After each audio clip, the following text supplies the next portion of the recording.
அருட்பெருஞ்சோதி அருட்பெருஞ்சோதி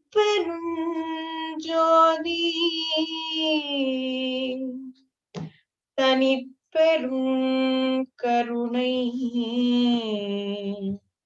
அருட்பெரும் ஜோதி.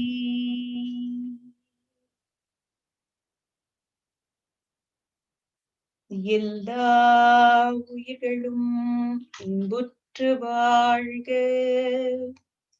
வள்ளல் மலரடி வாழ்க வாழ்க. திருச்சிற்றம்பலம். அன்பெனும் பிடியுள் அகப்படும் மலையே, அன்பெனும் கூடில் புகுமரசே, அன்பெனும் பிடியுள் அகப்படும் மலையே, அன்பெனும் கூடில் புகுமரசே, அன்பெனும் வலைக்குட்படுபரம் பொருளே, அன்பெனும் வலைக்குட்படுபரம் பொருளே, அன்பெனும் கரத்தமர் அமுதே, அன்பெனும் கடத்துள் அடங்கிடும் கடலே, அன்பெனும் உயிர் ஒளிரறிவே, அன்பெனும் அணுவுள் அமைந்த பேரொளியே, அன்பெனும் அணுவுள் அமைந்த பேரொளியே, அன்புருவாம் பரசிவமே, அன்புருவாம் பரசிவமே. அருட்பெருஞ்சோதி அருட்பெருஞ்சோதி தனிப்பெரும் கருணை அருட்பெருஞ்சோதி.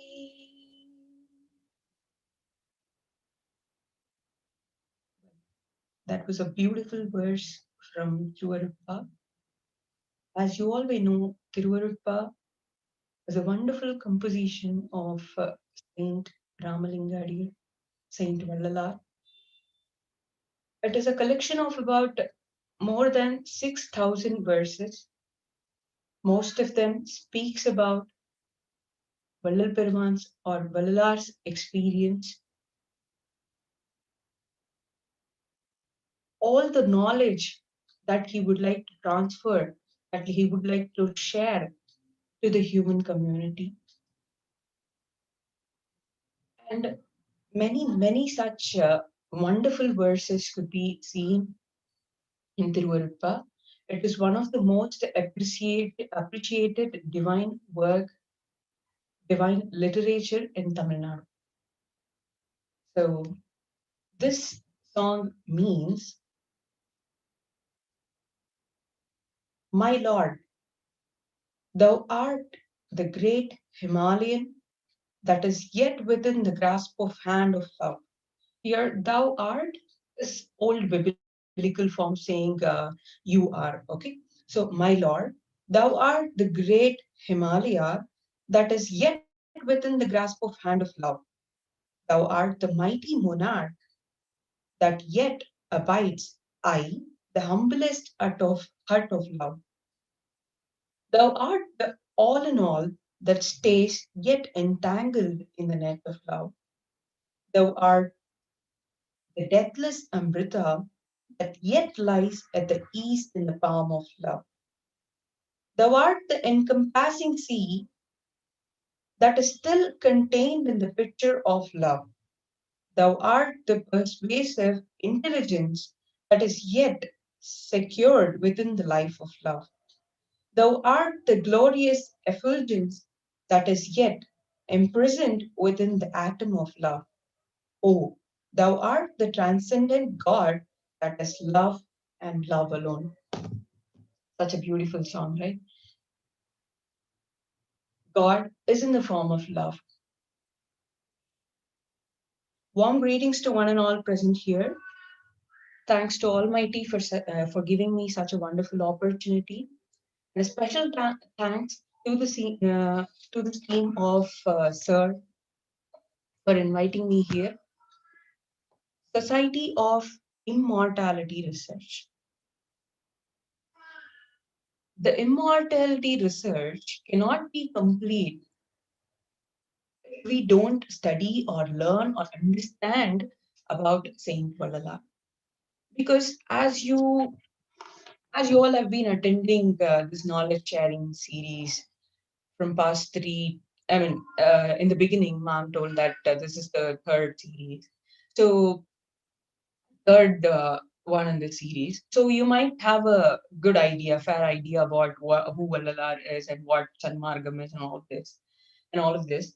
So you might know who Vallalar is, and you'll very well know he is one of the saint who attained the state of immortality.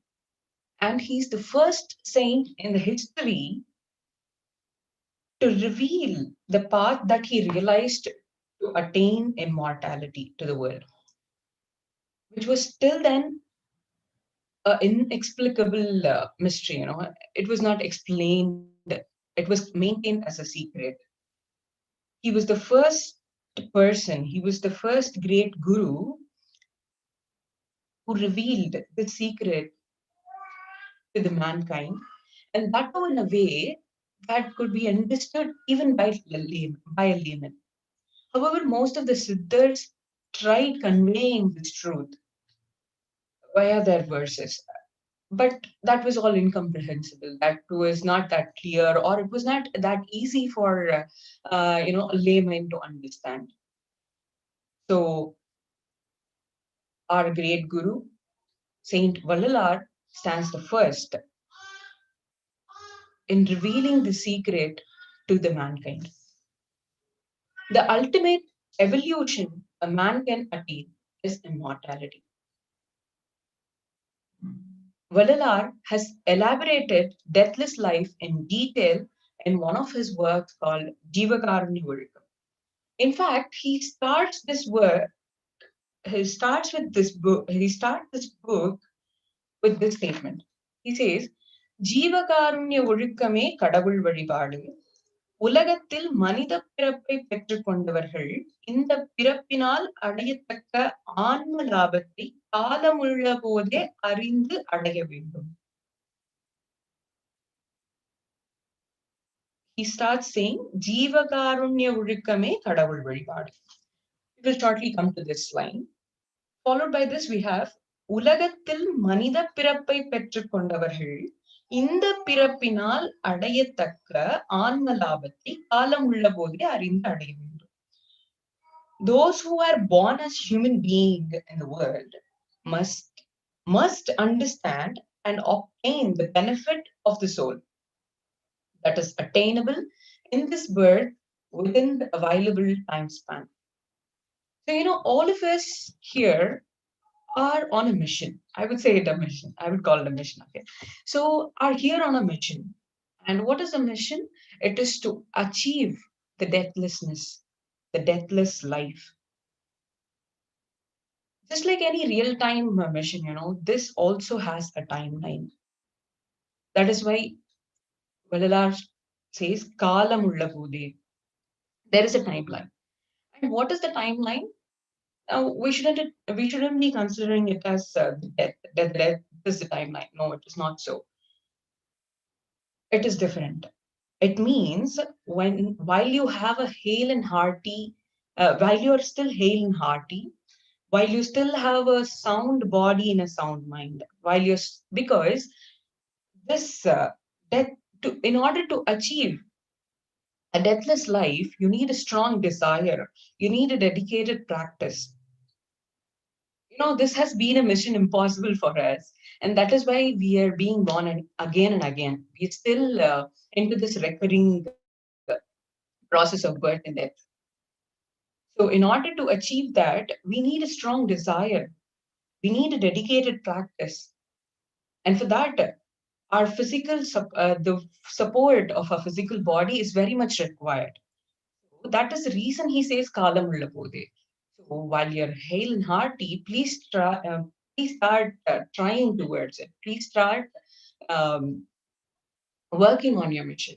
That is what Valalar says.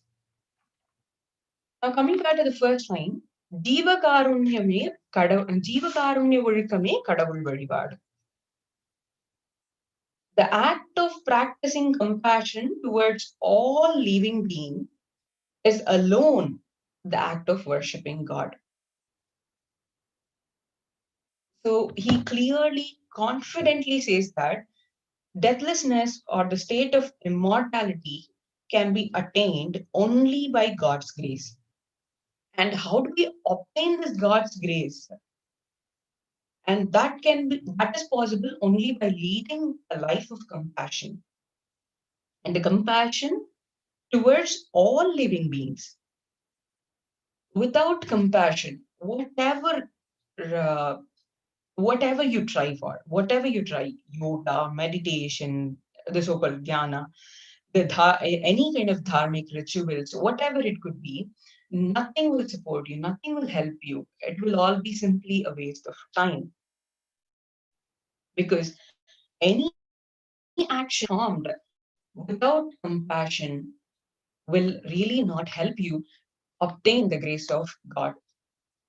Vallal Perumal clearly mentions this in his work, that is Jeevakarunya Ozhukam. He says, Jeevakarunya Ozhukathinal Kadavul Arulai Perakudum Alladu, வேறெந்த வழியாலும் சிறிதும் பெறக்கூடாதென்று உறுதியாக அறிதல் வேண்டும். So, it is very much important to be compassionate in order to obtain the grace of God, without which you will not be able to, one will not be able to attain the state of immortality. He also says, Jeevakarunyame moksha veetin tiravukol. Compassion is the key to salvation. Most of you would have heard this statement even before when others spoke in this series. Compassion is the key to salvation. In order to attain salvation, in order to attain mukti, it can be possible, it will be possible only if you have compassion. Only if you are a person who practices or who lives a lifestyle that is based on compassion. In the scientific world, we ask for a proof, we ask for evidence. Every other moment, someone comes up with some theory or some concept. What is that first comes to our mind is, really, how do I believe this? In recent term, I should be saying, enna guarantee. So, without that evidence, without that proof, you're not ready to believe. So, as Valaperuman says, compassion is the only means to attain this deathless life. You might ask us, what is the proof? The proof is Vallalar himself, because Vallalar has attained such a great life, he has made this possible. What has brought him what has elevated him to such a great height in his life is his compassion. He mentions, he himself mentions this in his words. Like in Peruvadesam, he says, என்னை ஏறா நிலைமிசை ஏற்றி விட்டது யாதெனில் தயவு தயவு என்னும் கருணைதான் என்னை தூக்கிவிட்டது. What has elevated me to the highest state, which has not yet been achieved by anyone, is only by my compassion. It is the compassion, which is also known as mercy, has elevated me. This is what he says. So he strongly believes, and it is the fact that compassion has helped him reach greater heights in life.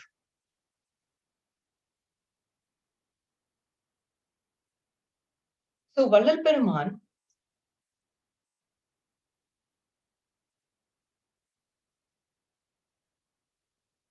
Hello, am I audible now? Yeah, we can hear you. Yeah, thank you.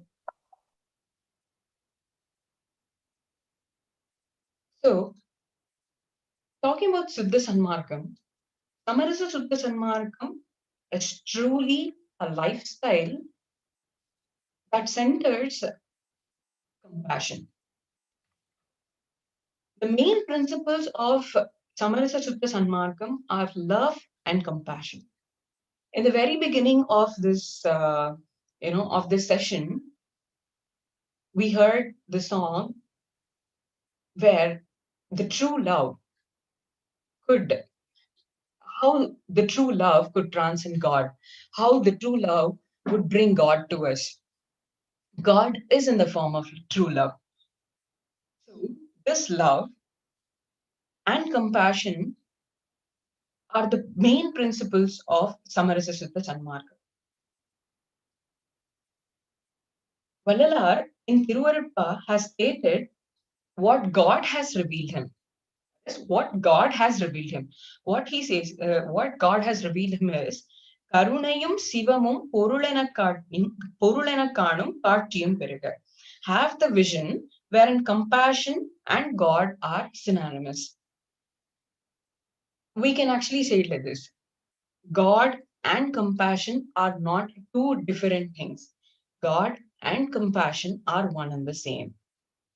Have a vision which have such a vision wherein compassion and God are one and the same, are synonymous. Vallalar was himself was a form of compassion, was a form of mercy. He has always insisted on the same.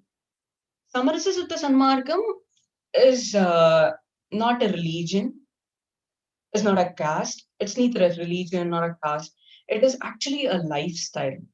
And this lifestyle strongly insists on compassion.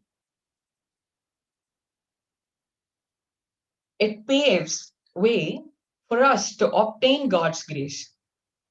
In order to attain the benefit of soul, we need to obtain God's grace. By obtaining the benefit of soul, by attaining the benefit of soul, it will help us attain the natural bliss, the so called unique great life. That is nothing but the immortality or the deathless life. Now, I would say being compassionate doesn't mean that you shouldn't react to any of the social problem or just keep quiet, just sit idle. No, it is not like that. In fact, Vallal Peruman or Vallalar was himself was a social reformer, was a great revolutionist, a revolutionist. This great guru had his own way of dealing with all these social problems that he came across. However, as he was himself a form of compassion, he had sympathy. The methods that he tried out, the methods that he, proposed and followed in order to, for against those social problems, were always compassionate. One great example that all of us know, or the one person the entire world would know, is Mahatma Gandhi ji. Most of us know the struggle, the freedom struggle that we had to undergo. And Mahatma Gandhi ji made it possible. He we followed he strongly stood by the principle of non-violence, and it is through that, at the end of the day, got his freedom. So, for every tragic problem, we have a compassionate solution. Such a solution will bring in more peace and more harmony, and definitely it will bring more happiness. And that happiness should be the true will definitely be the true happiness. So, Siddha Sanmargam, as I told you before, Samarasa Siddha Sanmargam is purely based on compassion, is a lifestyle that insists the compassion most. For one to be a practitioner of Sutta Sanmarkam, the first main criteria, or the first main, eligibility criteria for him is pulai kolai tavirthu. That means to stop meat eating and to stop killing. This is like the first step in our mission, I would say. So, to stop killing for one's own happiness or to satisfy one's own hunger, this is the first step in our mission. So, if at all if you have to start practicing this life of compassion, the first main thing is at least you should stop eating meat. Like, because you're killing another life. You're killing a life. You're killing a living being for you to like stay happy, for you to satisfy your hunger. So this is something totally against this lifestyle of compassion. So I think it is we the one. It is us who have to decide on what we have to do. Because I think you'll all surely agree with this. It is consumer's choice. The consumer's choice becomes the producer's choice. The more we demand, the more they produce. It is in our hands what what's that we are going to choose, and naturally the market will change. So you have to choose the right thing. Each one of us should choose the right thing. Luckily, the world is talking about veganism, and most of them are turning out to be vegans, and they're strongly against killing animals for satisfying their appetite. So it is really a good thing, because you may not be a person who practices the lifestyle of Siddhas and Markam, but still, you I would say you are all an indirect disciple of Valala, because Vallalar has always insisted, has strongly believed it is compassion that will help us move to next level in our life. He speaks a lot and in detail in Jivakarmyavirkam. When time permits, you all can make an effort to check out what is there in this book, and it is really a wonderful book. It is in a Q&A format. There is a question, and Vallalar answers the question, and the next question would be either answer, or the question that raises in your mind, probably that raises in your mind when you read the answer for the previous question. So it is wonderfully designed. So you all should make like make some time and try reading on this book. There are many online sources available too, and in English. There are many online sources available in English too. So you should definitely make a try. So coming back, so it is true that if we have a strong desire to transform our physical body, to transform and attain such a greatest height, that is the deathlessness, it definitely will have to do some changes in our lifestyle. We'll have to transform, or we'll have to change the way we are living. So without that, we cannot try for, um, we cannot, without at least such simple changes, you can definitely not even think of attaining immortality. So the first main thing, the first or the basic thing that you need to practice, or that you need to think of, or that you need to bring in yourself is compassion. So I've heard people speaking about animal love, and they say, I'm an animal lover and I love animals the most. I fight against killing forest animals and all those. They say I'm an animal conservationist and all these things. But sadly, they forget that the chicken on their plate is also should also be conserved. Like, it is not meant for them to eat. And so these are certain things that each one of us should think of.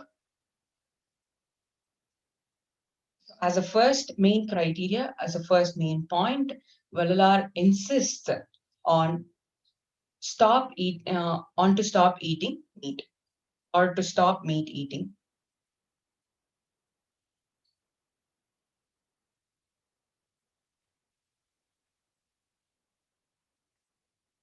Vallalar has not just insisted on being compassionate towards human being. He he wants us to treat all the living beings in the same manner. May it be a plant or a tree, an aquatic or an animal or a bird or a human being, all of us are same. All of us are created by God. There is no difference among them, among all of us. So all of us should be treated in the same way. It is this compassion, it is this lifestyle when we practice compassion the most will obtain us the grace of God. It is with that we will be able to achieve a lot much more in our life. Now, I would like to read out one of the question and answer, that is one of the question and answer from Jiva Karuni Welcome, that clearly says, why are we stressing more on, why are we or Balalar has stressed more on compassion than anything else? Why he says leading the life of compassion alone will help you obtain the God's grace. Now let us read it out and understand. He starts asking, how is that grace of God could be attained only by leading a life of compassion towards all human beings and not by any other means?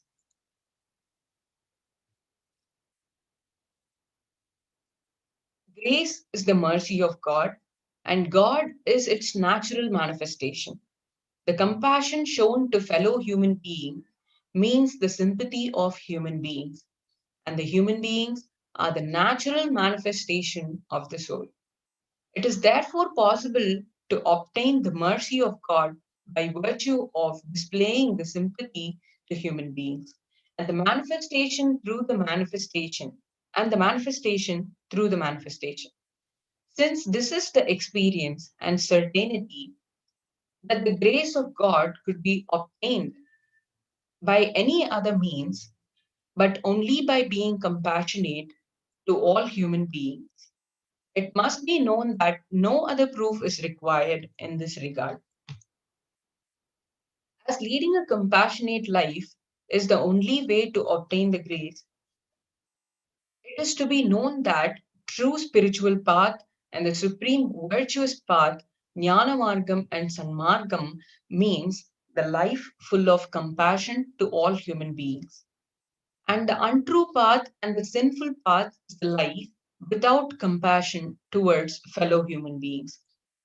When the acts of compassion is in existence, true knowledge and love will also prevail side by side, resulting in the manifestation of benevolent forces of nature. And due to these benevolent forces, all that are all that are good will emerge. When there is non-existence of the acts of compassion, true knowledge and love will also cease to exist, resulting in the disappearance of benevolent forces of nature, and because of this, all that are evil will emerge. It is therefore to be realized that virtue is the quality of expression of compassion, and vice is the lack of this quality. It must be known as sworn truth that enlightenment arising out of the living, I'm sorry, it must be known as sworn truth that the enlightenment arising out of the living a compassionate life is the expression of God Himself, and the outcome of bliss out of practicing compassion is divine bliss. Those who have seen and experienced the enlightenment and the divine bliss for a long period and attained a state of perfection during their lifetime are the liberated souls, and only those liberated souls will realize God by their knowledge and get unified with Him.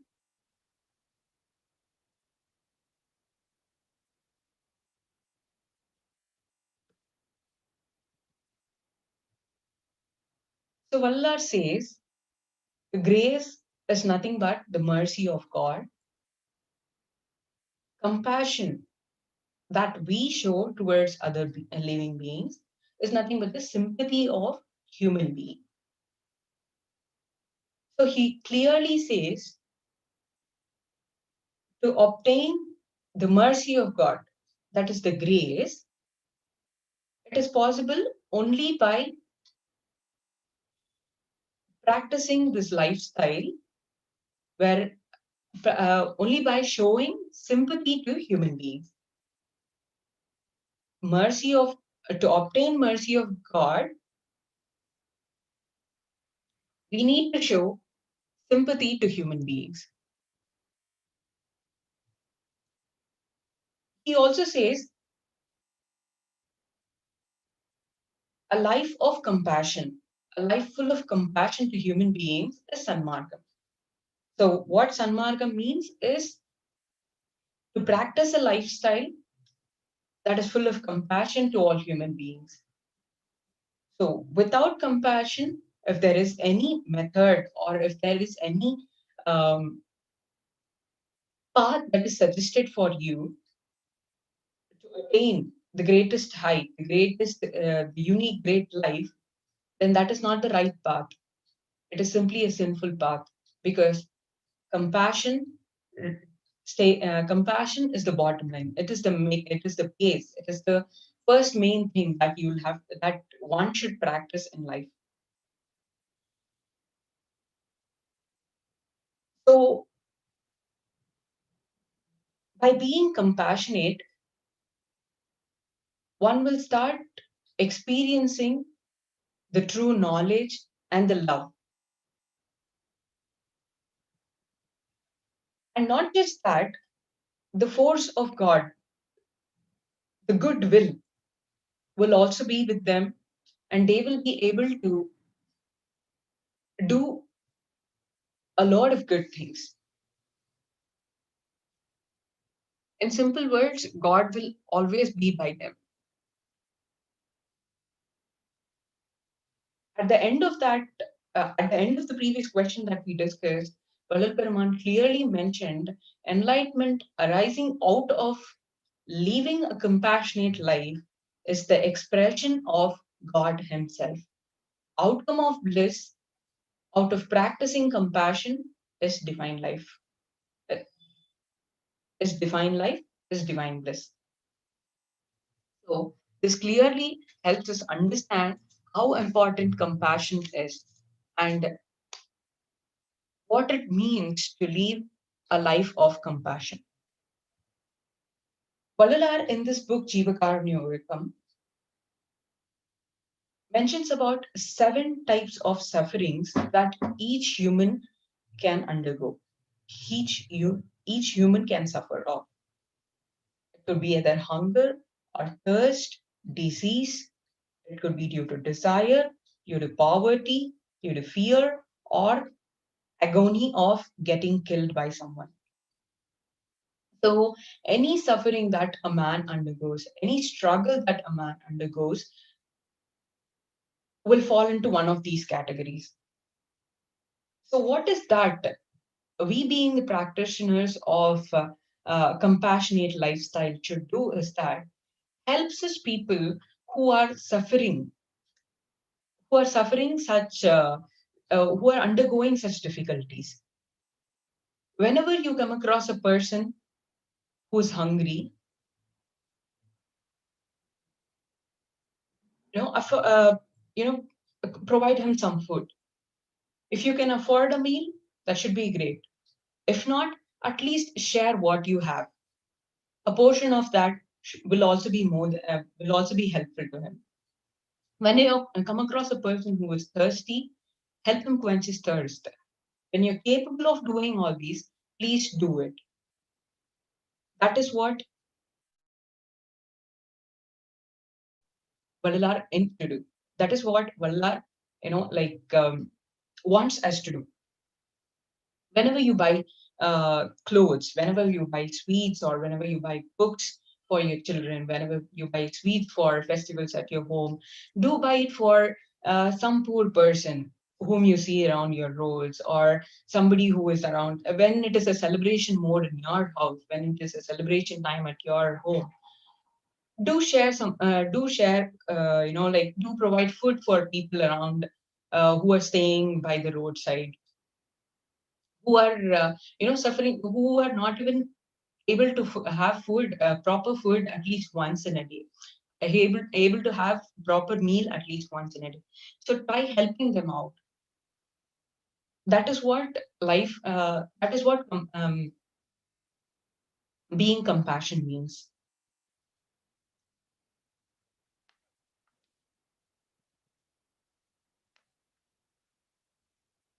All of us are created by God. There is no difference. All of us are have same characteristics. Okay, so we are more like brothers and sisters. Valalar speaks about universal brotherhood too. Okay, so it is our responsibility. Uh, it is our responsibility to take care of our brothers and sisters. When someone is in grief, when someone is suffering out of some danger, do help them. Have some sympathy towards them.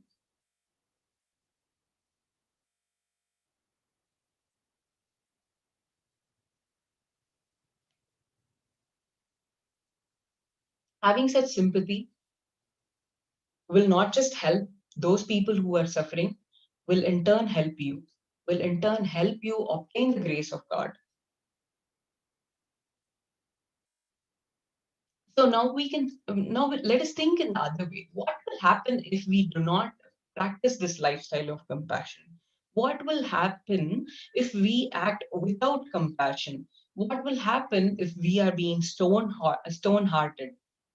What will happen if there's no sympathy, or we show no sympathy for those in grief? Or what will happen if we choose a vicious way of living? We will also have to suffer due to all those dangers which Balalar mentioned previously: hunger, thirst, fear, disease, desire, poverty, and agony of being killed. We will also suffer in our future lives. Without compassion, neither worldly disciplines nor heavenly disciplines will exist. Okay, Balalar also speaks about this in Jivakarunya.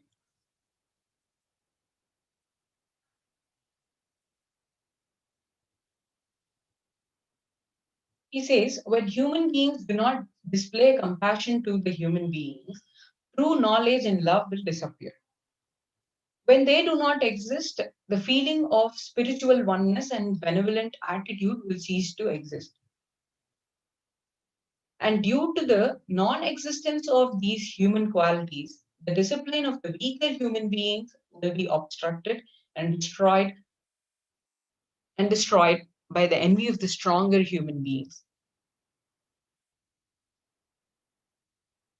Ultimately, even the conduct and the discipline of the stronger human beings will also get degenerated into the baseness in nature, resulting in the change and destruction of the conduct of, of the one by the other, out of their pride. In the forest where animals such as tiger and lions live, there is no worldly discipline at all, due to lack of compassionate life among them. Similarly, the worldly discipline will not exist in the place where people live without compassion. And this has to be understood. This has to be clearly understood, because if we are not compassionate, then the disciplines that will exist only if there is compassion will not exist. The worldly disciplines will definitely not exist. He also, not just the worldly disciplines, even the heavenly disciplines. When there is no compassion to living beings, grace will not find its expression. When grace does not get expressed, state of divinity cannot be attained. When the state of divinity is not attained, nobody will enjoy the bliss of salvation. And in the event of non-attainment of salvation by anybody, heavenly discipline will not exist at all. So it could be either worldly discipline or heavenly discipline. It is compassion that plays a major role. Henceforth, it is very much important for us to be compassionate.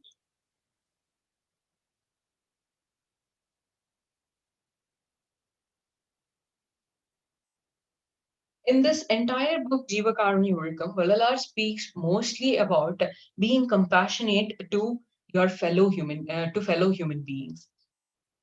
But in his life, or what Vallalar has said that is not that just be compassionate to human beings. We need to be compassionate towards all form of life. May it be, as I mentioned before, may it be a plant or an aquatic or an animal or a bird, a human. All of us are same. All of us, all the living beings are one and the same. In one of his works, that is Manumure Kandavasagam, which is a story of which is a historic truth, which is a true story of from history that is about Manunidi Soran, wherein the emperor kills his own son under the wheels of chariot because the prince unknowingly killed a calf while riding his own chariot. In this work, Vallalar presents the importance of living beings and how equal the life of all the living beings are. When the courtiers argue that a human life should not be killed in exchange of that of a cow's calf, and they say that both lives are not equal, both the lives are unequal. A human is superior, and please do not kill the prince in exchange of a calf. Please do not do that. Valalar, in the name of Manunidi Soran, he gives us such wonderful explanations. English translation of this book is also available online. So please do try reading this book out. It is a beautiful work. It is truly a beautiful work by Valalar. And you will be taken into a different world when you read out that book. When people in the courtier or starts arguing and they suggest a lot of methods, saying that this sin can be removed. There are quite a good number of dharmic rituals by like doing all those, we can remove the sin and all those. Manunidi Choran gives a wonderful explanation on how equal the life of human and the life of a cow is. Not just human being, not just animals. Vallalar was well known. Even now, when somebody speaks about Vallalar, the first statement that they would say is "Vaadiya pairai kandabodillam vaadini." That is a very famous quote. Everybody who speaks about Vallalar will definitely definitely quote these lines. Which means this means that he wept. Vallalar wept whenever he witnessed withered crops suffering from drought. So he couldn't bear the sufferings of even the plant. He was that compassionate. And now you could probably understand the reason why God Himself came to Vallalar. Most of the gurus or most of the saints who achieved or who attained immortality have uh, reached God or have attained mukti by their by their own efforts. But Vallalar says, because of his compassion, God Himself came to Vallalar. So, by practicing this life of compassion, we will be able to, the same is possible even for us. even for all of us. That is what we saw in the very beginning. In the very first song, we saw the same, right? In fact, we can say it like this. God is waiting for the right person who is being compassionate to every other living being, who has true love towards God and towards every other living being, who in turn loves himself. Love oneself means when you love yourself, you will guide yourself in a right path. So basically, Sanmargam is all about three main things.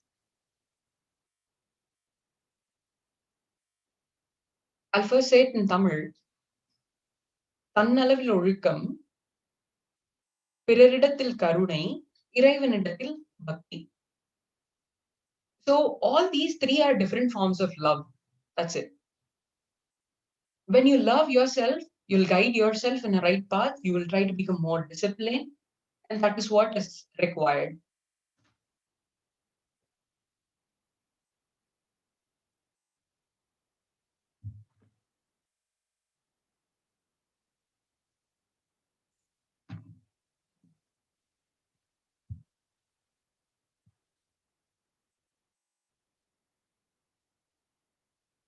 And that is what is required.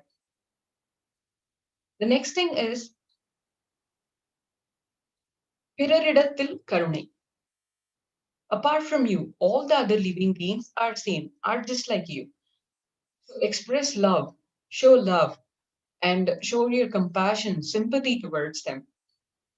When they are suffering out of some danger, help them.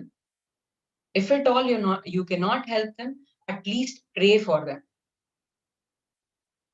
And lastly, இறைவனிடத்தில் பக்தி, கடவுளிடத்தில் பக்தி, which is love towards God.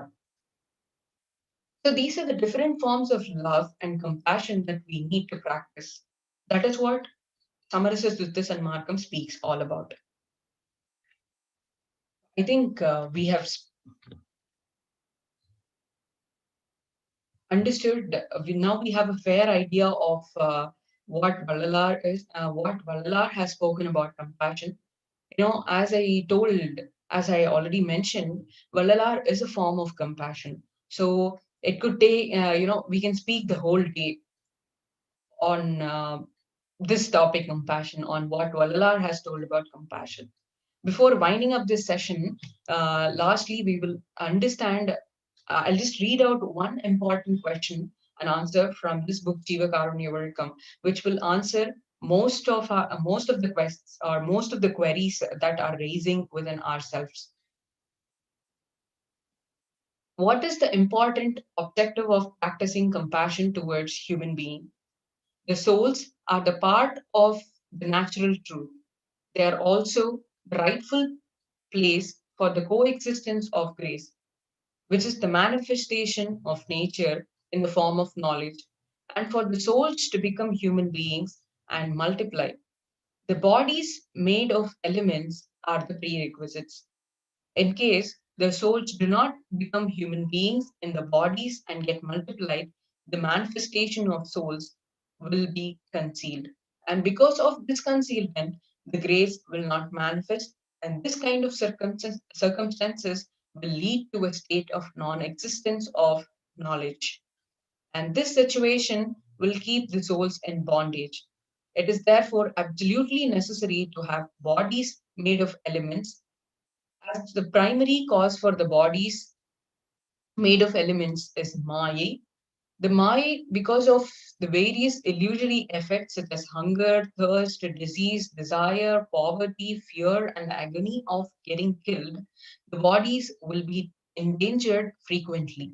The human beings, by the grace of God, have been given enough freedom and the knowledge to be extremely careful against those dangers and try to avert the same with the help of intelligence derived from mental faculties and sense organs. The human beings, by making use of The human beings, by making use of this freedom, should get rid of those dangers.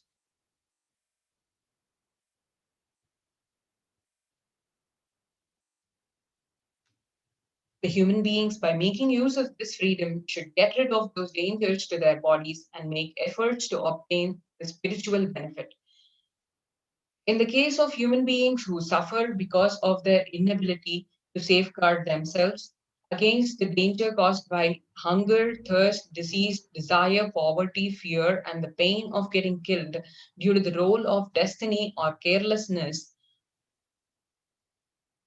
on their part, the human being who are privileged enough to get rid of those dangers must take pity on those human beings and eradicate the same. Compassionate activities leading to happiness of this world. Apart from the act of kindness relating to the elevation of sufferings caused by hunger and the pain when getting killed, relieving of human beings from all other kind of sufferings is abara jivakarunyam. It will therefore lead only to a little amount of worldly happiness. Compassionate activities leading to both temporal happiness and eternal bliss. The compassionate activities performed in the case of elevating the sufferings of human beings who suffer due to hunger and agony of getting killed by someone are known as Parajivakarunyam. Hence, by the grace of God, the practitioners of compassion of this kind will gain this worldly pleasure and illimitable bliss arising out of their divine power to perform miracles, and also the never ending bliss of obtaining liberation from the cycles of birth and death. Those human beings who, in spite of having enough knowledge and privilege to save other human beings from the dangers which they might be facing because of role of destiny and their carelessness, so have not done so, but betrayed them, will not obtain the grace of God to enjoy the happiness of this world and eternal bliss of gaining mukti. Moreover, they will also lose whatever worldly luxuries and liberties they enjoy in their present life as dictated by God in the scriptures, that is Vedas. In the case of human beings who do not have sufficient knowledge and freedom to safeguard themselves against the dangers caused by hunger and the pain while they are getting killed due to their fate or carelessness, the human beings who are in the position to redress those grievance should elevate the sufferings of those human beings out of compassion without betraying them. It is therefore to be learned that this is the important objective of practicing compassion, having true faith in in this concept. The act of performing compassionate activities of feeding the human beings who starve and preventing the human beings from getting killed in order to enable them to experience happiness is a supreme form of benefit. So at the end, I would like to conclude the session with a one single statement. If you are privileged enough to help people who are under danger, people they- who are suffering out of most of the dangers, please do help them. By helping them, by being compassionate towards them, by showing sympathy towards them, all of us can obtain the grace of God. By obtaining the grace of God, we all can attain that unique, great life. That is the deathlessness, the state of immortality. Thank you all. Thank you for, once again, I thank the team of Sir for inviting me here and granting me this wonderful opportunity. Thank you all. Thank you so much, Mrs. Dhanalakshmi. That was, I think, a very, very good condensed presentation of the discipline of compassion. I think every human born on this earth should read the book Jiva Karunya Olukam, which is the discipline of compassion. Otherwise, the boon of getting this human life would go in vain. So thank you so much for highlighting the important aspects and dimensions of compassion. And we'll just open the floor for the audience to check if they have any questions, any comments that they would like to make, any questions from the participants.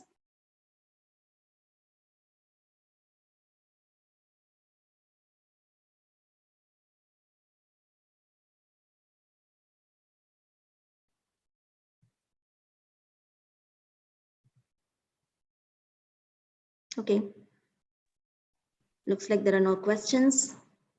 We'll move on to the next speaker for today, Mr. Gerard. Thank you so much for joining us today, Mr. Gerard. I think he's joining from Queensland and he's going to speak on the topic appetite for destruction. Thank you. Thank you, Priya, for inviting me. Can you hear me okay? Yeah, we could hear you. Yeah, great. This is the first time I've used this system. Yes, after that last beautiful talk on compassion, I guess most of you would be following the vegan lifestyle, or some of you. I'm here to tell you that within a decade, in my view, the world, or most of the world, will be vegan. We are up against some really hard boundaries that we just might scrape through. But this talk is about those planetary boundaries and how we're doing against them. I'll share my screen here if that's okay.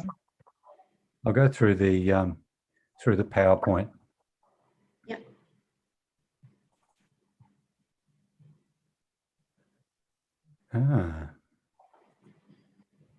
Sorry, I haven't used this system before, and so can you see a green button right in the middle, in the bottom panel of your Zoom? Yes, it's the system preferences now that are stopping me doing this. But okay. Let's see.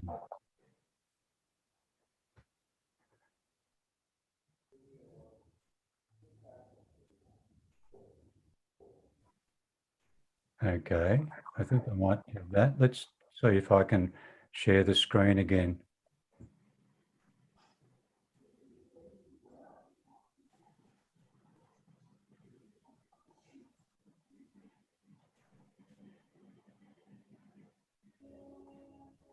Sorry, I need to grant privacy access, and I'll try to do that right now if I can find privacy access somewhere.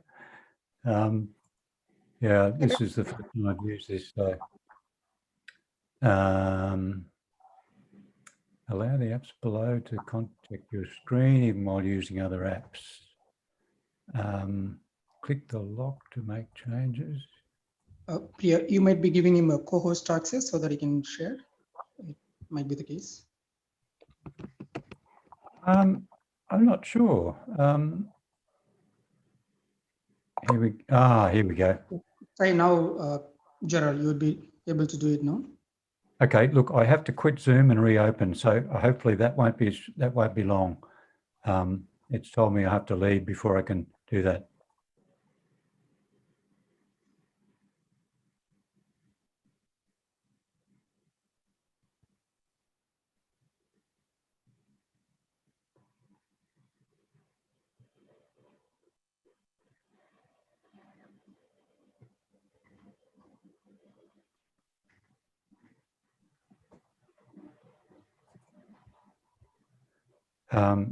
Am I back here now?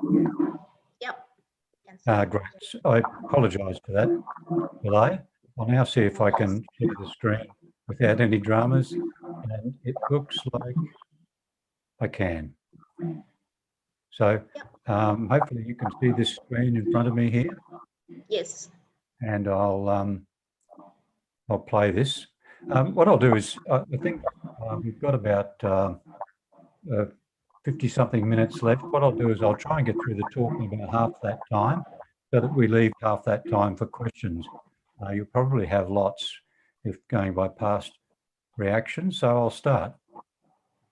So this talk is called Appetite for Destruction, and the theme is eat plants, plant trees to survive and thrive. To introduce myself, this is what I did for a living.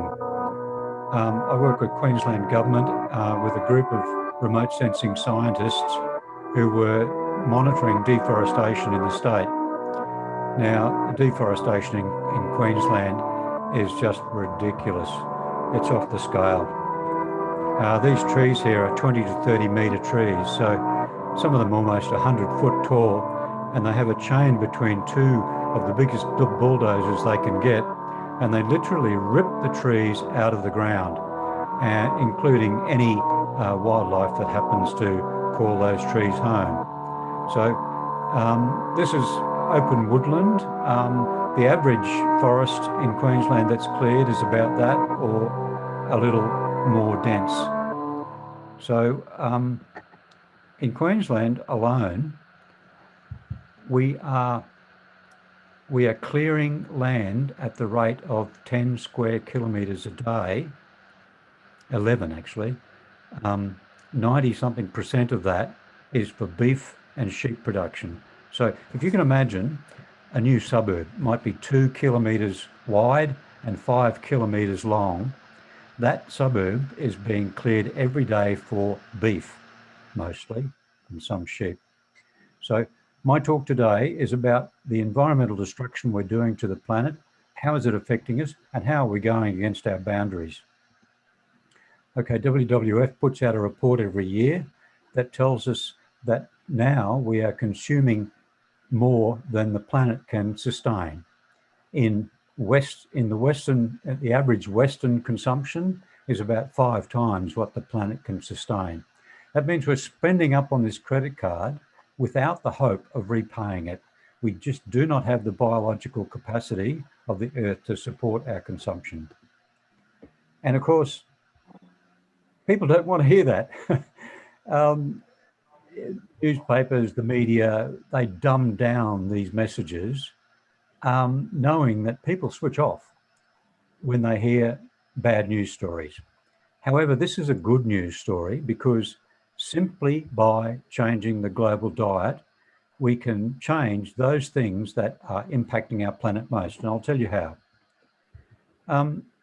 There was a group in Stockholm, the Stockholm Resilience Centre. They assembled a group of dozens of scientists about 20 years ago, and they've been working on this ever since. They said, what are the boundaries that support, what are the systems that support life on Earth? What are their boundaries? And how are we doing against those boundaries? And here you see that there's still a couple of question marks, but in several of these planetary boundaries, we've well overstepped their limits. We're into the red on biodiversity. In other words, the extinctions that are going on. We're into the red on nitrogen and phosphorus fertilizers. That means that pollution from them is killing our natural world. We're into the danger zone, just about to tip into red by land change systems. That means deforestation, by water use and climate change, as you know. And ocean acidification is really getting up there. Okay, so let's look at those in a little bit more detail and how do we solve them? It's well known now in the literature. By the way, this presentation will be available for anyone who wants it. In each of the slides, there's the full reference, and all of this talk is based on the science literature, peer-reviewed, wherever I can get it. If I can't get that, United Nations and some government and NGO reports, but it's mostly peer-reviewed. And those reports are telling us now that global food production is the single largest driver of environmental degradation and transgression of planetary boundaries. Going back to that diagram, you see those areas that are dotted. The dots means that's what our food is doing to these planetary boundaries. In other words, it's well known now. So the thesis of this talk is that diet change is essential for a habitable planet.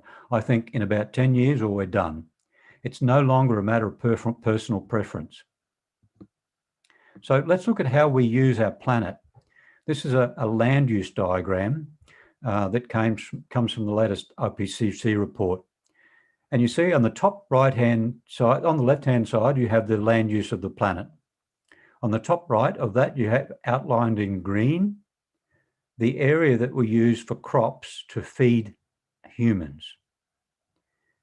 And next to that is the area that we have for crops for fuel, biofuel. And the area outlined in blue at the top is the area that we devote to grazing animals and the crops to feed the livestock. So the single biggest land use on our planet, the single biggest use of our planet is to feed livestock. Now, just think about that for a moment. Apart from the deserts, apart from the forests, what's left of them, apart from the crops for humans, grazing animals and their crops, the feed crops, take up more than a third of the planet. And this is discretionary. We don't need that. We don't need to eat animals. We don't need them to live, for us to live. So this is a huge area of planet Earth that we have at our disposal to stop these planetary boundaries that we're talking about. By the way, that little green area up the top right-hand side, that produces 80% of our food. All of the livestock foods produce less than 20% of our foods. And now the science literature is actually looking at diets, and they're modeling the vegan diet, which is unheard of in past decades. And what they're saying is that if we can reduce our footprint on planet Earth by 3/4 by going vegan. And this is a diagram that comes from a recent Northern American paper that looked at the area needed to feed on the left, the person on the average diet.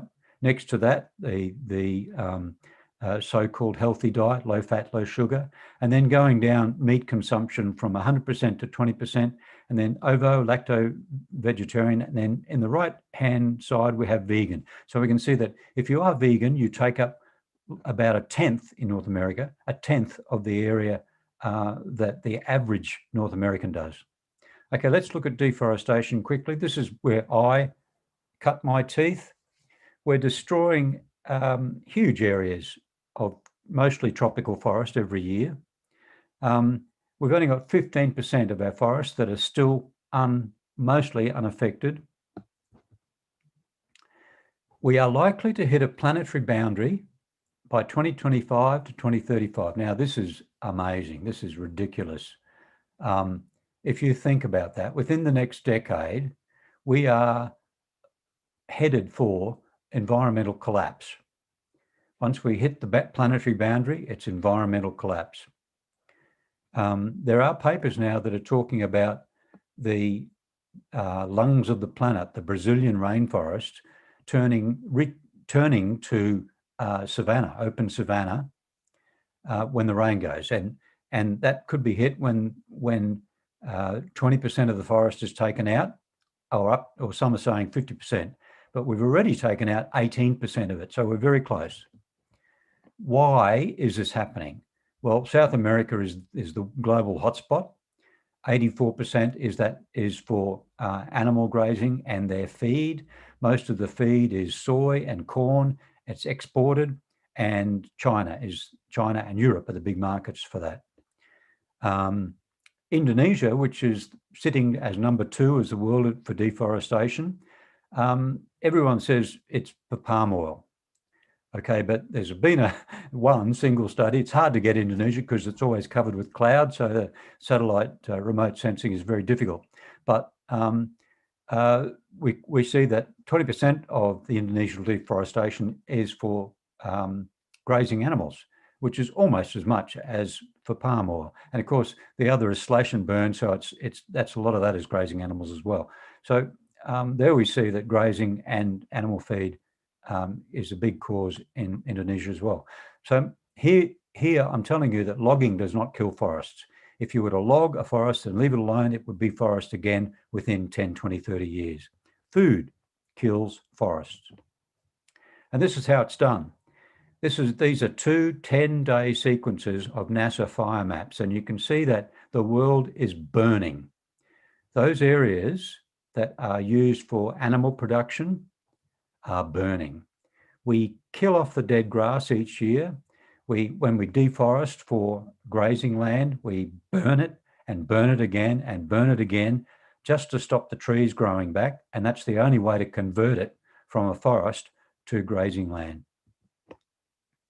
So World Watch Institute says that if we can stop deforestation by going to plant protein, and several studies, but this is one of them. If we return 41% of existing pastures to forest, that will draw down decades of emissions. In fact, it will reverse emissions. And of course, we can't eat money. So biodiversity loss, this is the area that is most overstepped as a planetary boundary. And the literature is unbelievable. In most cases, scientists, when they talk about biodiversity loss, when they talk about anything, they talk in very, very reserved terms. But now what's happening is that their language in these journals is almost alarmist. And this is an example. Humans are responsible for the sixth mass extinction. It's here and the window for action is very short.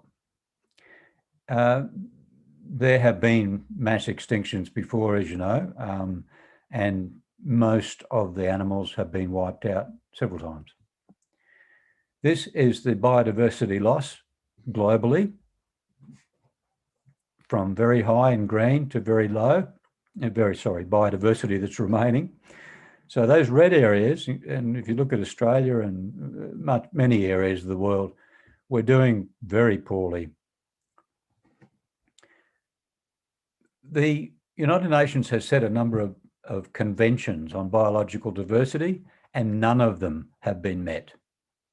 And they're now saying that only the highest level of ambition will give a realistic chance of stopping and beginning to reverse biodiversity loss by 2050. That's an optimistic estimate. This is what's happening with the sixth mass extinction.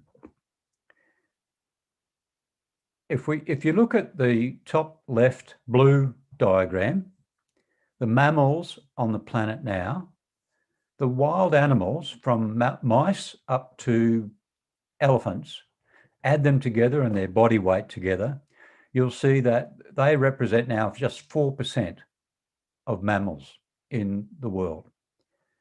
Humans, their body weight is 36%, and livestock, their body weight is 60%. So you can see that we have, as David Attenborough says, we have overrun the world. But it's not humans as much as our livestock. So now we know that 58, actually that's an old figure, it's now 68% of wildlife in the last WWF report, 68% of the wildlife is now gone. Agriculture is the greatest driver. As you saw, the land that we devote to agriculture is more than anything else we do. And that land used to be habitat for wild animals. It's now food for us, either livestock grazing or their crops or their food crops for us. So meat is the biggest threat to wildlife. It's not feral cats. It's what I saw every day, 10 square kilometres in Australia, in Queensland, 10 square kilometres of forest being destroyed every day. Now, when your home's gone, where do you live? A lot of those wildlife are dead. The Netherlands Environmental Assessment Agency reported 10 years ago that the most effective thing we can do to reverse species loss is the no meat diet. In other words, return the world's grazing lands to wildlife. Protein pollution. Let's look at this. This is really interesting to me. I hope you might get something out of it. Protein pollution is nitrogen pollution. Reactive nitrogen is essential to build proteins. Okay, we take in, when you do a first level assessment of protein content for a food, it's the nitrogen content. So nitrogen in that sense equals protein. So when you see the waterways, as you see in this picture here, and they look like they're covered with algae, they're scummy, they're really in a bad way, that's too much nitrogen in the system. What happens is when we eat, the worst example, I'll give you that. When a cow eats food, and in that nitrogen, most of that nitrogen is lost in its urine. When we eat the cow, most of the nitrogen that we take in, most of the protein that we take in is lost in our urine. So that 4%, just 4% of the nitrogen of the protein that the cow took in, just 4% is actually stored in our bodies. The rest becomes waste, and this waste is seen in the waterways. It acidifies and eutrophies, that takes the oxygen out. And it's considered to be the greatest pollution on Earth. And waterways, you've seen it, they look awful. And they're saying that we must halve our pollution by 2050, or we end up with toxic tides, lifeless rivers, and dead oceans. We've already got that. Let's see. We've talked about that. The animal waste and pollution is the biggest source of nitrogen pollution. Gets in the waterways, even if it's contained, say from a piggery, it goes into the soil, moisture. It gets into the waterways, particularly if it's floods.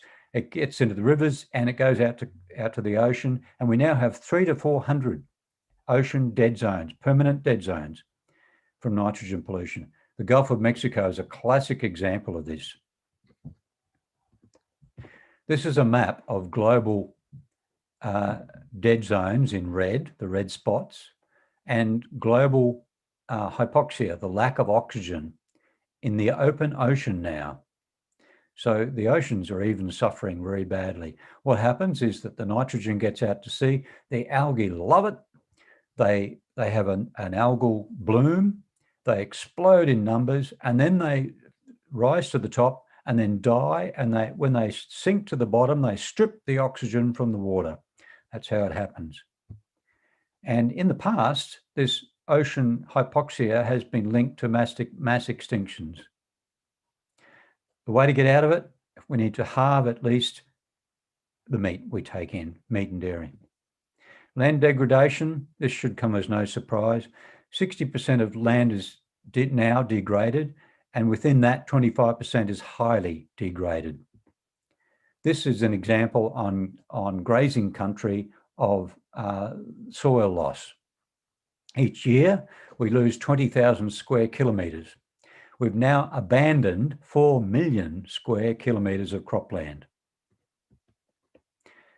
And they're predicting that within 60 years, it's the end of farming as we know it. We have 60 years of farming left. That's scary. We've got to change to agroecological or organic. And the reason for that is overgrazing, deforestation, ag practices, animal agriculture is by far the biggest reason. Okay, fresh water. We're going to need a lot more water to feed the people who are coming. Already, over half the world's aquifers are threatened. This is the current map of water stress. And this is what's coming. Down the bottom, by 2099, the world will be suffering extreme water shortage. Where does the water go? 70% is used for irrigation, more in developing countries. and most of that goes to livestock or their crops. The face of lack of water is climate refugees. And so far, there have been more than 20 million climate refugees every year since 2008. That's a problem. It's a problem for world security as much as anything else. Where does the water go? We know that meat and dairy are extreme heavy water users. A burger, for example, takes 2,400 litres to produce, whereas a potato, 25 litres. The Stockholm International Water Institute reported that we will only have enough water by 2050 if we reduce animal food consumption, meat and dairy, to 5% of total calories. In the West, that's because we're eating much more meat and dairy. We need to reduce more than 90% of animal foods. Globally, 75%. In the West, more than 90%. So we need to go vegan for this one. Oceans, very quickly. We've wiped out 90% of the big fish, the ones we eat, and we've ploughed the continental shelves. We've now got, this is amazing. Back in 1950, we had a small fishing fleet and a lot of fish. By 1980, the fishing fleet had increased dramatically to 33%, and the amount of fish had halved. By the 2006, the fishing fleet's gone up way more than there are fish. So we are totally overexploiting, and we cannot, that's totally unsustainable. This is North Atlantic. Just have a look at the red. Red means high biomass. So lots and lots of fish life on those cod banks off the US East Coast. Just have a look at the red there as it was in 1900 and as it is now. That's why cod is now illegal. You cannot buy it. The cod banks are gone. Climate. I don't think I have to say much about this other than extreme weather is going crazy and we're reaching tipping points. But the face of climate change is this, it's refugees. The Syrian refugee, which caused so much turmoil in Europe, was because in Iraq and Syria, the millennium drought brought the farmers to their knees. You can suffer 1 year, 2 years, 3 years perhaps. You cannot suffer in the long term when there's no rain, no food. What do? You get up and go to the cities. The cities, they had the conflict of different religions, Sunni and Shiite. So what do? You walk. And that's what they did to Europe. The bottom left is the boundary between India and Bangladesh. It's now policed and heavily guarded because Bangladesh is extremely on the edge with climate change. They're suffering many droughts. This was Victoria Falls last year. I just thought this was amazing. I've never seen Victoria Falls without a lot of water. And some people clearly are still ignoring it. The short-term problem, the short-term solution to climate change is methane. The only way we can reduce climate warming, global warming in coming decades is to control methane heavily. I won't say anything more than that.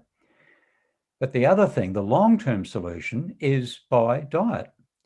So if we want to turn back all that pasture to trees, we can draw down decades of emissions. And this is where we can draw down that carbon. The studies, by the way, have modeled the vegan diet on how it affects the vegetation. And this is where we could store that carbon. So what's the fix to us? The Netherlands Environmental Assessment Agency reported in 2009, the cheapest by far, the cheapest way to combat global warming is through diet. Overpopulation, I think you've seen this. this is the diagram before, really. There's 7.5 billion people on the planet, but there's 64 billion livestock. And the livestock now outweigh the wildlife by 18 to 1. So meat, aquaculture, eggs and dairy use 83% of the world's farmland, but they only provide 37% of our protein and 18% of our calories. So without livestock to feed, we would have a 50% surplus of food. This is all reported. The current food system can feed only 3.4 billion sustainably. So already we've overstepped that. So what's your personal footprint? If you want to halt biodiversity loss, you've got to be over in the vegan end. If you want to have enough water, you've got to be no meat. If you want to halt deforestation, red meat. If you want to stop nitrogen pollution, they recommend 50%. If you want to stop global warming, no red meat or dairy, so you return the world's grazing field pastures to, and if that also draws down the CO2, solves the climate crisis. And lifestyle diseases. This is the last section.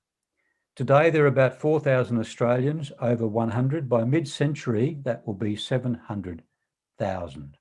Sorry, 70,000. 70,000 centenarians in Australia. So we know that unhealthy diets pose a greater risk to morbidity and mortality than does unsafe sex, alcohol, drug and tobacco use combined. This is a report we did when Clinton went vegan. Chronic disease, you know, I won't go into the health aspects much, other than to say that the largest nutrition organization on earth has now said that the vegan diets are appropriate for every stage of life. And now we know that vegan athletes have an advantage. So what to do? Diet change, talking to the converted. The other thing to do is plant trees. Local government, as we're doing with Byron Shire down here, we need local alliances. We need to plant more trees. We need to do something about consumption. And the federal government, if they were to put a carbon tax on animal goods, that would easily change the price to make a plant food diet much easier. And that's the end. So I'll just stop the share there if I can find it. I don't seem to be, here we go. Yes, so there we are. I hope that wasn't too rushed. As I say, I can provide this presentation to anyone who's interested, and it's fully referenced. It's got all the references there. You can check the facts yourself. Yeah. Thank you so much, Gerard. It was a bit rushed because there are a lot of statistics and we were trying to, look at the figures and it was quickly gone. But you can share the presentation here in the chat screen, and it would be good to share with other participants. Or you can send me an email alternatively, then I can share it with the rest of the participants. The facts and figures are a bit scary. And I personally really like the last part where you said, what are we going to do about it? So would you like to partner with other organizations with similar objectives to bring about a policy change? So have you thought about it, because you are in this project for quite a long time now?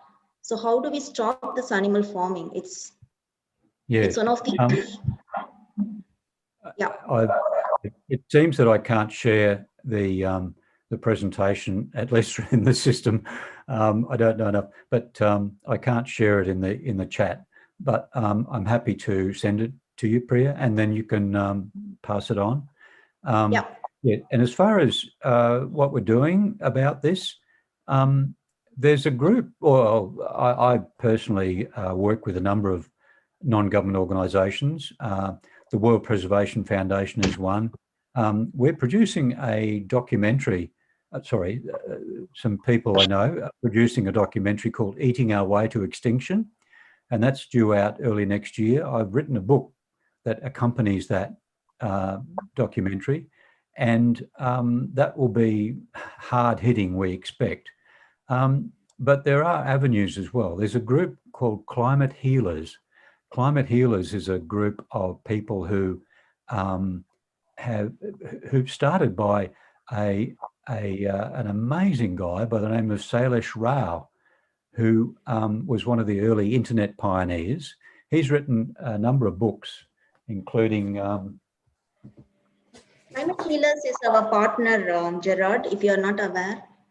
Carbon Yoga. Carbon Yoga, and he has also written a couple of other books. Yes. He's our partner, and he also presented in one of the previous knowledge share series, and we know about his work very well. Okay, great. Yeah. Well, his group is spearheading. They're workshopping groups to bring in the change. And as you know, you probably know, he's by 2026, he expects a vegan world, and he expects it to be exponential. So when we look back, nothing's happening, but when we look forward, there's a lot of change to come. So I'm committed to that. I believe in that as well. So these groups, there's hundreds of people involved now, and they could always do with more. These groups are actively discussing what the world will be like and how do we get there.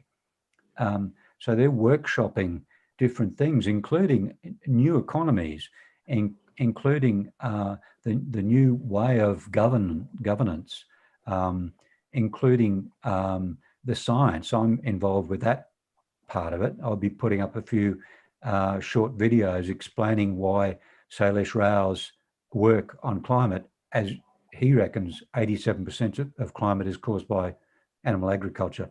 And there's evidence, there's good evidence to back that up. So I'm doing a couple of several short videos explaining why that is, because it's a difficult area. But yeah, so that's if you're willing, for those who haven't yet, to get involved in Climate Healers, it's a great way to go. Yeah. So I believe Sailesh is working to bring this up with UN. That has to come as an SDG, Sustainable Development Goal. But as you rightly pointed out, they haven't done anything about it, right? The goal is there, but what action has taken on the ground, it has not taken off.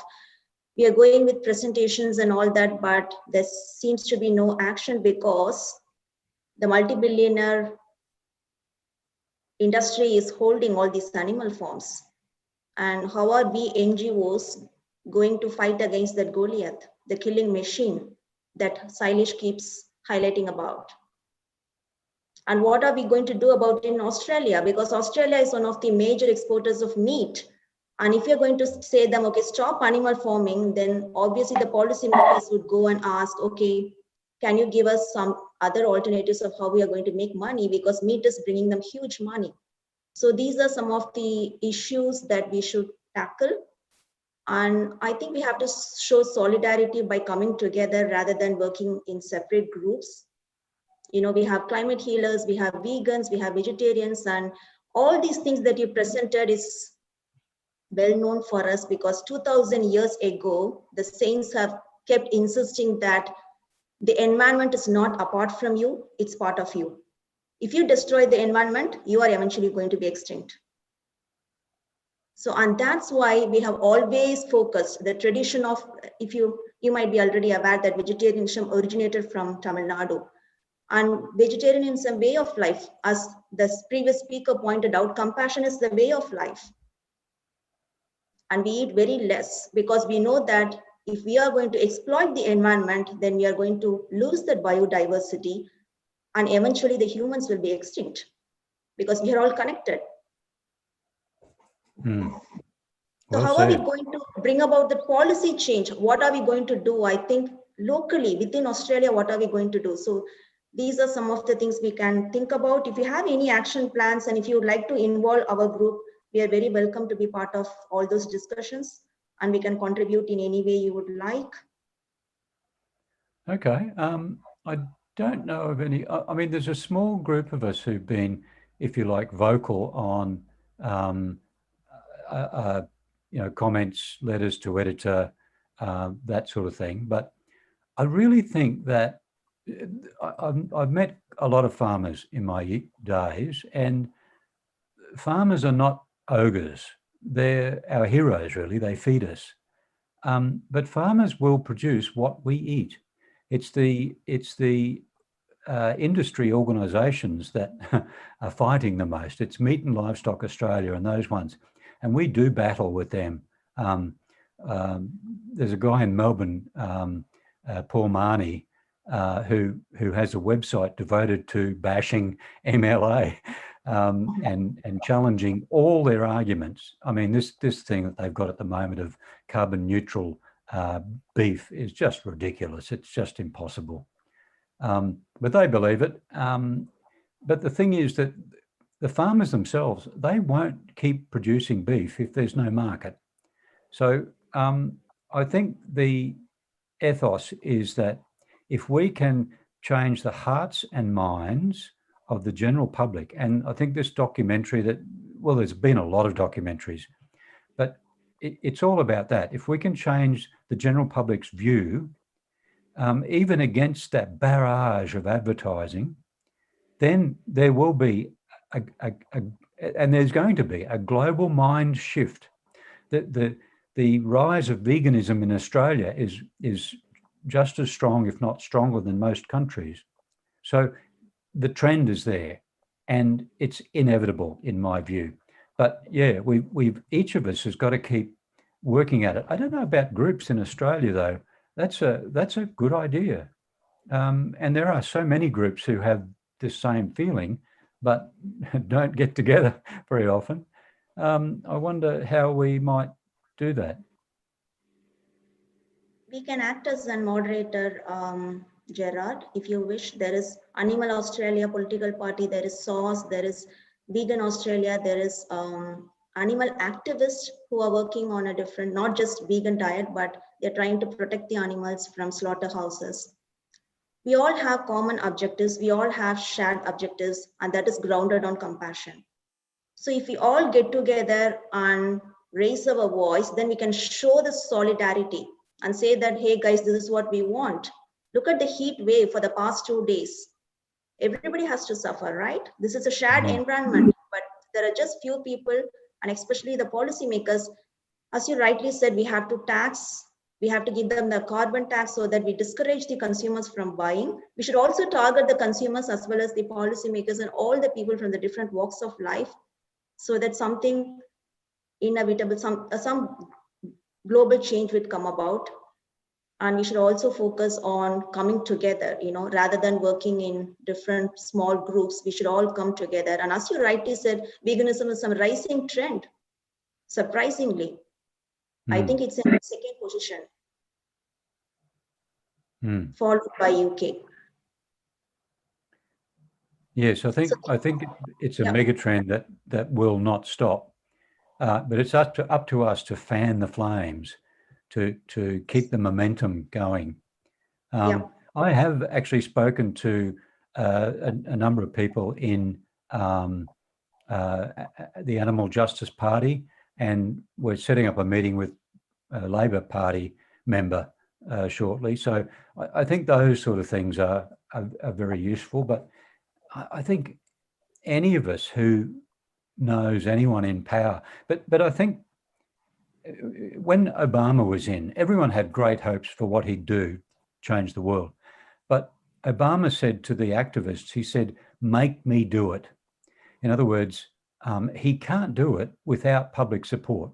So the public voice needs to be strong enough that it's recognised, and when that's recognised, he can then take more action, set up the groups that look into it, have the inquiry, etc. As we saw with the greyhound racing, that was a political decision that was made without consultation, and that came out badly. But I'm thinking that the more we hear about live export, for example, that's going to turn more people's heads towards compassion for those poor animals. So the public support will be there. So I think any of us, whatever we can do, but that I don't, that doesn't talk about, Australian organisation, but if we know someone, the facts are all there. It's not being vegan in today's world is not a fringe thing anymore. It's the responsible thing to do for our children and their children. It's essential for a future on this planet that we do this. It's not a personal choice. It's not a thing we can argue as, oh, it's the taste. I love the taste. So what? You can't keep going. We can't have this taste and have a habitable planet for our grandchildren. It just won't happen. So we should, all of us, be bold, be very bold, and knowing that we're not special, we're just the first. But we need to play our part in fanning the flames of this move towards a compassionate world. Agree, Gerard. Any other questions from anyone? Yeah, this is Murugesan from US. Thank you so much, Gerard. The session is very helpful, and you have this session with all the statistical data. I am listening all your conversation from you and that from Australia, Immortality, their thought as well. What it is coming in my mind.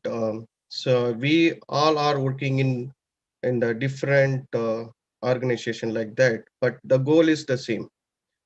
The vegan people, they want to protect the world from the global warming and other threat to that entire globe. So that's why they want to go with the statistical data. So if you are going to deforest or you are going to kill these animals, so finally you are the human race is going to suffer. So that is a way you are representing to the people. The the Valalar's Universal Mission or Valalar's Immortality organization, what they are trying to say that the compassion is the human quality, what every human should have it. You are not supposed to kill any. Are you able to hear me? Yes, we can hear you fine. Yeah. So it's every human being should have the quality. If you have this quality, you are not supposed to kill anything, any of the living things. So this is a system. This is a lifestyle. What we are trying to practice it. There is other one is called the minimalism concept. See, I have the enough money. So what I am thinking that I want to enjoy all the product what I want to explore. So human is having a lot of desire. So he want to explore and enjoy that all the material life in the world. So he want to consume more lot of the product from the market. Okay. So there are three different way we have to approach. One is that you have to tell the human race, hey, you are going to spoil this nature, you are going to suffer. So you have to change your food habit. The second thing is that, see, we human being, we should have a compassion in place. That is our nature. So we have to educate to that people. So this is our nature quality, but knowingly, unknowingly, we have, we came to that food habit and we don't have the compassion. That's why we are killing all those things. So the education you have to give to them. The third part is that the living a simple life is that it will help for everything. That is a realization. One is for the compassion is your quality, and the veganism is going to tell about the fearness in the sense you are going to kill everything. You are going to tell that you have to teach that that is a fear you have to. We are going to tell them so. The third one is that realization. Realization is nothing but that the minimalism concept will tell that okay, if you do this two part, you live simple life. no, you will be a very happy and peaceful life, and the lifestyle should be very easy. So we have to integrate all the different thoughts together, make it as a the problem. This is a problem. We know that this is a problem. We have the solution. So how we are going to implement? There are two approaches we can go with that. One is for the top-down model. Other one is a bottom-up model. The top-down model is that you see the entire globe is governed by that any political parties. They have the different system in place. If you talk about Western countries and India, they have the democratic in system. If you go to the China and Russia, they have a communism in communism. They are ruling it.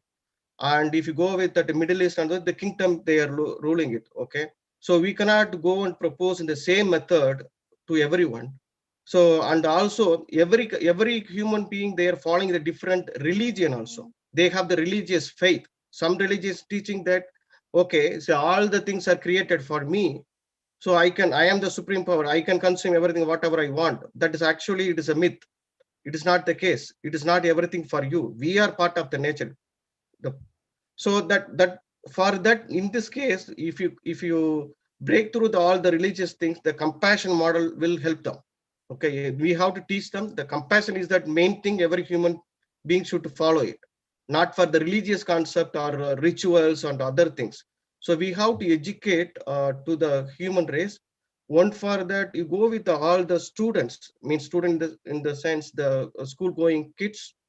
We have to educate the compassion and the veganism importance and the minimalism education.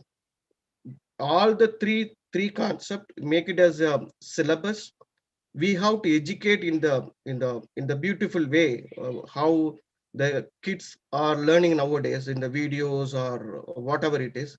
So the result will be more we can get more result from that when you are educating to the children's. The changes also you can see that drastically. When that you changing in adult is not an easy job, because they already practiced eating meat, and they are already gone through that already their mindset is developed. And changing that matured person or an adult person to that veganism or compassion or minimalism lifestyle, it is not an easy task. So the focus should be on that below 10 years or below 15 years students globally. So we have to form a syllabus to reach out all the students. Like that, we have to um, frame a syllabus to make an interest of that all the students. That is one thing. The number two is that the top-down model is that we have to approach all um, the political leaders, especially for those who are following it. They have some ideology. So the ideology part we have to interfere. So we have to put our ideology, like the ideology in the sense the compassion and veganism and minimalism. So those ideology we have to influence them and make it as this ideology as a part of their political agenda. So that is a way. I feel that there are two different approaches we have to work together. And every NGO, they have their own objectives and goals, but there are but no one will join immediately. But at a certain point we have to go with a memorandum of understanding. Okay, these are the areas we work together, these are the areas we work together. That is a way. Initially we make it as a memorandum of understanding kind of stuff. We have to join together, work some of the projects, and slowly we can, everybody can together, and we can work for this entire human race. That is my thought. I want to tell to this forum. Yeah, thank you so much for this opportunity. I took a lot of time for your time. Sorry. Yeah, no, actually, that's a really good way of thinking about it. We do need to educate. We do need to look at multiple facets of life, not just, well, I'm talking about one side, and that's the environmental boundaries, but it's equally an education. It's equally a philosophy, a compassion, spiritual change. And it's got those political and education dimensions. Yeah. I've got to say that the climate here, I've been with climate healers for a few months now, and I only contribute to the science end of it, but yeah, I'm really impressed with the number of people who are working on those different facets. They haven't how you just put it then, beautiful. Perhaps we need to work that in as well. I see my grandchildren, and they, here my place, I feed them vegan chicken nuggets, and they don't know the difference. They can't tell. But at home they eat chickens, So how do we change that? How do we get them? It's education. But it's also the Western world as well, and the neocon attitude, the libertarian attitude that says that what I do is my choice, and you can't tell me what to do. But we need to live simpler lives. Exactly. We need to live within our budget, within our resources, within our environment. And it's going to be a much better life. We just can't get that through to some people. Yeah. But yeah, that's. But thank you for that. That was that's putting it the bigger picture, I think, is what we need to talk about. I don't know if I can offer anything there, but that's certainly good. Do we have any other comments or questions?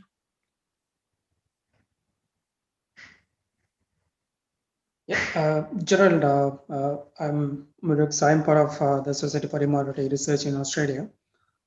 It was really a wonderful, fact full of information. We hear a lot of facts and information, but this is really alarming because it is connecting closely with everyone's life, not only humans, with every being in this planet. So as you rightly said, and also Murugesen from USA, he also voiced it out. This is a time where we all need to voice at the same time so that the unheard people hear us, right? So there are a lot of movements happening all over the planet, but different timelines, different focus, and different way. This is time because it's really alarming, as you rightly make it clear. Every day, 11 square kilometers of forest it's destroyed. So the rate it being vanished, it's really alarming. So people understand that there is something happening, but we need to go with the fact at the right time in a holistic way. That's what make difference in the public. As you rightly said, we need to make the difference in the public. Going to the lawmakers or going to the organizers, it's a paramount effort. But being at the ground level, the best we can do is reaching out to the public, because there's some barriers to reach out to them. We have a close networking system in place to have the conversation with them. So we need to do that at the same time all over the place. So maybe these kind of sessions where gives us an opportunity to network with similar objective-minded people, and we may need to voice out in a global way in all the arenas wherever possible, and whatever way we can express. Definitely, that will bring in, at least give out the message that something is really dangerously going bad. We need to give an ear to that and do something about it.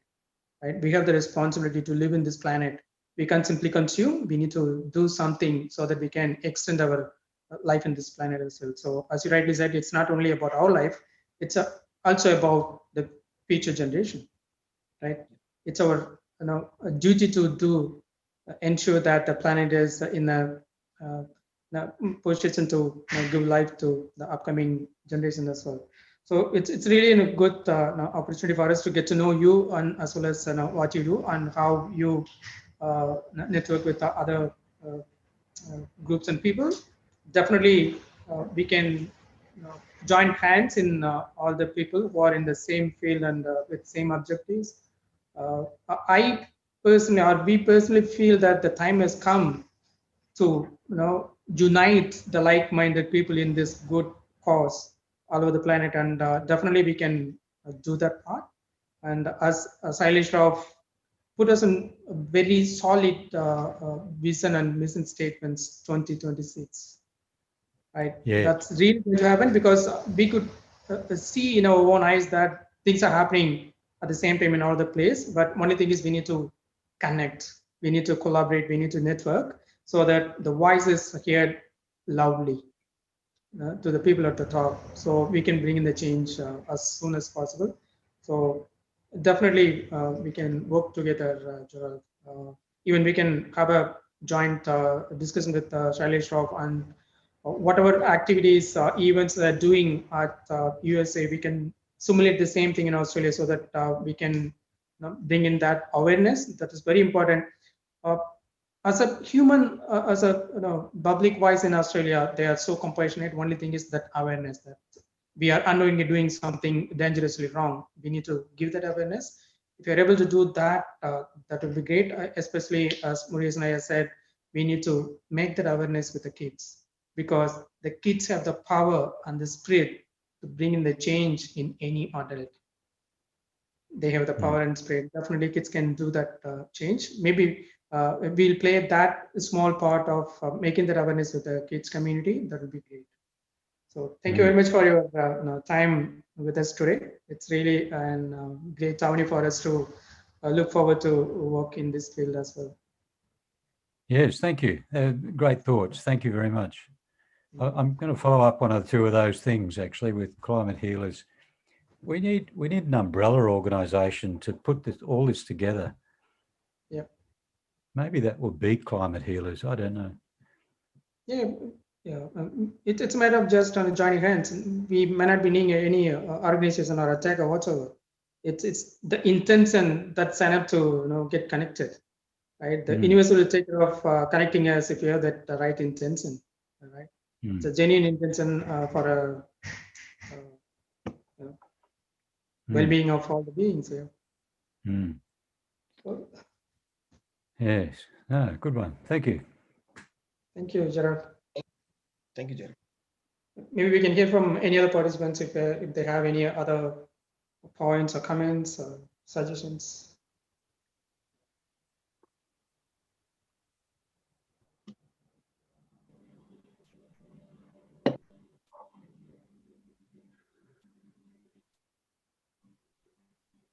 Okay, just going by, I think there are no other comments. Now, going by what Murugesan and Murugananda Maya commented, Gerard, we could all think about convergence like what Dr. Sailesh is doing in US, having a vegan convergence, so we can have a convergence for compassion where we can bring together all these different groups who are working in the shared objectives and see what we can do about bringing a policy change. One other thing which you highlighted, like fanning the flames, we could think about leveraging the technologies that are very popular now, like change.org. Have you heard of this website, change.org? So we can raise a petition there and then get all the people to sign, and we can show our solidarity. That could be one avenue we could think about. And about your presentation that you highlighted, why don't you take that out to the schools and give that presentation? Because my children, they get to attend a lot of workshops from fire and rescue team, from police force, etc., etc. So I think environment is a very key workshop that you should expose the children to, as Murugesh and I rightly pointed out. So why don't you think about conducting those workshops to young children? They will also be able to relate those concepts to what they are learning in their syllabus and curriculum, right? These are very important. Habitat change and how this is destroying our ecosystems, because Australia is one of the very, very unique land environment which has biodiversity, rich biodiversity with very unique flora and fauna. And these kids, the upcoming generation, as you rightly said, they should know the uniqueness of Australian ecosystems and environment and how biodiversity is keeping us healthy. And you have to bring that change. You have to spark that importance in the minds of the younger generation. I think that is also very, very important, as they rightly pointed out. Yes, thank you for that. And I'm retired now, and not very mobile, so I don't. Although these days it's easy to do it like we're doing it now. But perhaps I could. I'll research. I haven't given quite a lot of talks over the years, and I've given a talk at the University of Queensland. But schools, that's a very good idea. Perhaps I'll find out if there's any organisations that work on that already give presentations at schools, and perhaps I could develop something for them to give. Yeah. Yeah, I'll look into that. I've made a few notes. Thank you. Okay, sure. Any other final closing comments? No, I don't. I think it's to me it's becoming more and more obvious that it's inevitable that we change. However, we've got a train that's going to go over the precipice if we don't change. So this could be a very messy change, or it could be an easy change depending on how we approach it. So the more people we, don't be afraid about being plant-based anymore. We've got to shout it from the rafters. And oh, you're not plant-based? What about the climate? What about the wildlife? What about the water? What about your children? We've all got to be very upfront now because it is important. It's so important.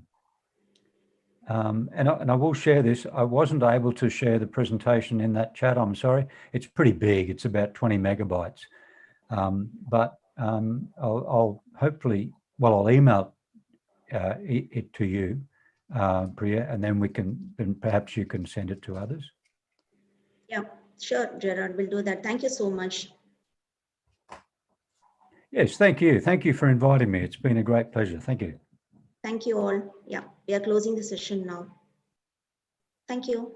Thank you. Priya, once again, there is a question from Pravida. It looks like she's not able to unmute. Okay. Maybe we can unmute all so that they can ask questions, if anything.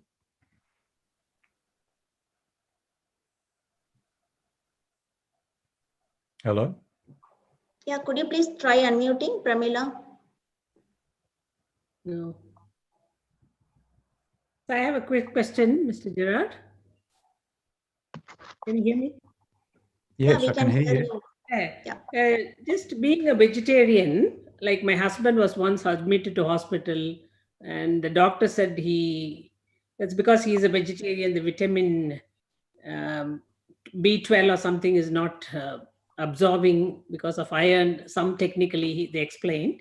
Being a vegetarian, do we miss anything? And if so, is there an alternate way? Have you understood what I mean?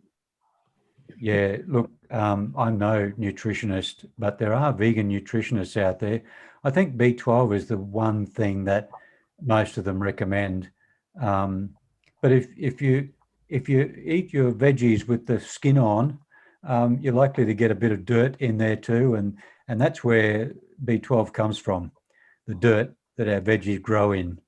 So, and that's where meat as well. It comes from their feces, of all things. But that's the way to get B12. But other than that, I'm sorry, I'm not a nutritionist. But there is good advice out there on the net. I'm sure if you Googled, you'd have more than enough information there. Hope that helps. Hi. Yes. Hi. This is Pramila from UAE. It was a wonderful session. I've been observing everything. Only thing I couldn't connect. Just now I could connect. From UAE, There are a lot of groups working on vegan and also spiritual schools on compassion and vegetarianism. So if we can, in UAE, we have a group where we intend to create resource and share the resource among families families and also among youth and children. If we could have a universally designed common resource, definitely we can spread the teachings of Valala to all our UAE audience, and especially among children, social stories. And I work with inclusive education background. So among the families, those who have children with special needs, which we call people of determination. So our government here in UAE, they take a lot of initiatives, and our national strategy aligns very well with um, compassion. And we celebrate Year of Giving, Year of Tolerance. So we can also promote compassion, um, light, and strategies among people in UAE. So if we get a common resource, that would be great. That's my request. Mm. Yeah, beautiful. Thank you. There are programs, some programs I know of. I think Victoria Vegan Society had a program called the Vegan Easy Challenge, where they actually had coaches who would coach people through the process, and they had access to all sorts of nutrition and other information and how to make it easy for families and all that sort of thing. So perhaps there may be those sort of resources available to us. But yes, thank you. That's going a bit wider. Good one. Thank you. Thank you.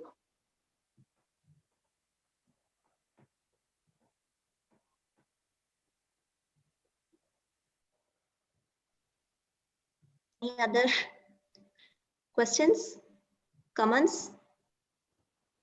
Okay. Thank you again, Gerard. Let's keep in touch. I'll look forward to your presentation. I can share it with the rest of the participants. Thank you Great. so much. Thank Thank you you, all. Priya. Yeah, I'll thank leave you. you this time. Thank you. Thank you, everyone, for contributing. Thank you. Thank you. Thank Bye. you all. Bye-bye. Thanks to all of you. Thank you so much.